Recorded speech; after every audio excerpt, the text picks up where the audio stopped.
হাসিব ছোট বেটা যে কই গেল, ওরা কাজের সময় খুঁজে পাওয়া যায় না। সামনে কুরবানি দিমু, কুরবানির দিন বেশি দিন নাই। এখন ছোট বেটার দরকার, ছোট বেটা পাইতেছি না।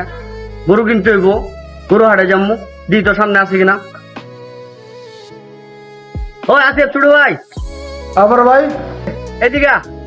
আইতাছি ভাই। কি করো ভাই? হ্যাঁ ডাকছি, শোন আমাকে 2-3টে বাড়ির মালিক আমরা।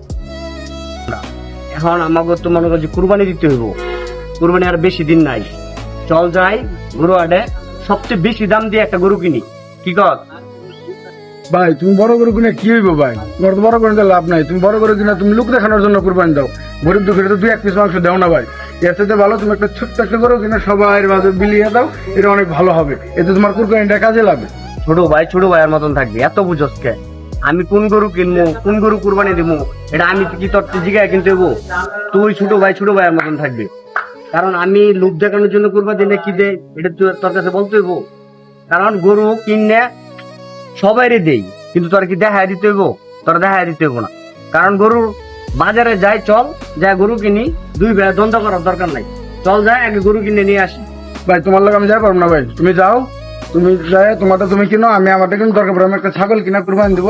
তো তোমার মতো ওই লোক দেখানো কুরবানি আমি দিতে পারবো না ভাই। যাই গিয়ে ভাই, তুমি থাকো ভাই। তো ভাইটা রাগ করে চলে গেল, কি যে করি এখন। নিজের ছোট ভাই বুঝতো না আমার দুঃখটা। ঠিক আছে যাই, এবার আমি একাই যাই কুরবানি দিব, ছোট ভাই নিয়ে কুরবানি দিব না, দিই হাটে। ভাই গরু কত? ভাই 5 লাখ। ভাই কম হইব না ভাই? না ভাই কম হইব না। 3 লাখ দে ভাই। না ভাই হইব না। ঠিক আছে ভাই, তাহলে থাকেন জায়গায়। ভাই ছাগল কার এটা? আমার ওই আপনার ওই কত? 30 টাকা। কম হয় না ভাই? না ভাই। 15,000 দেই ভাই? না ভাই। হ্যাঁ না ভাই।